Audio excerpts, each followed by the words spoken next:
L'actualité religieuse en 2020 a été particulièrement riche.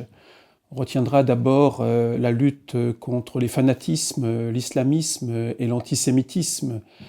Des moments importants ont été l'assassinat de Samuel Paty et surtout l'attentat de Nice qui a fait plusieurs victimes.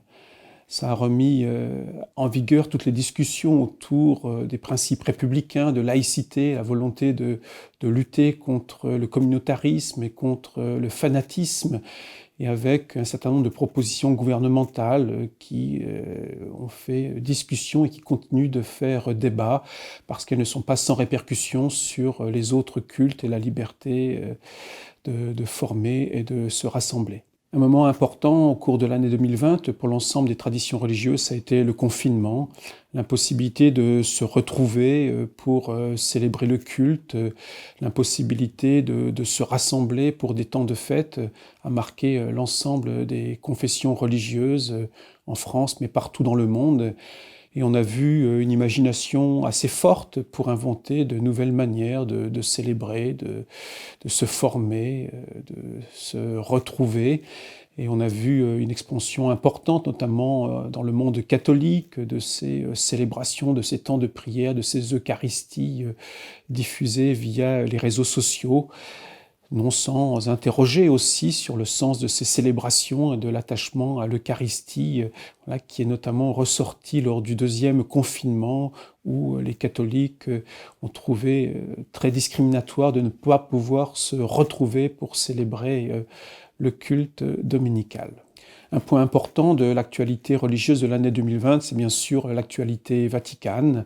Le pape a poursuivi son travail. De nombreuses décisions ont été prises pour continuer d'assainir les finances de l'Église. Le pape François a établi de nouvelles règles qui viennent prolonger tout ce qui avait été déjà fait en matière de transparence pour répondre aux normes internationales.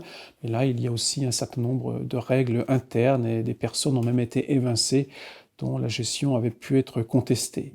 On retiendra aussi du côté du Vatican quelques textes importants.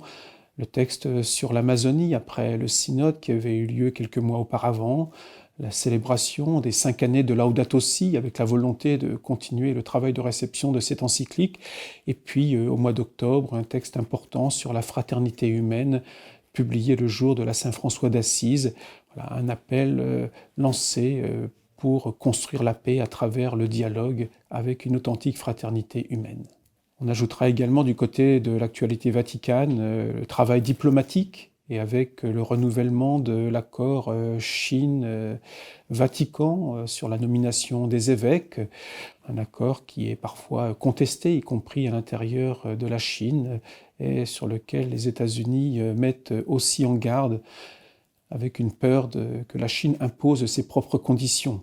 L'activité diplomatique, c'est aussi la préoccupation du Saint-Siège de l'avenir des territoires palestiniens avec la proposition de l'accord de paix américain sans grande concertation qui n'est pas sans troubler les diplomates du Saint-Siège.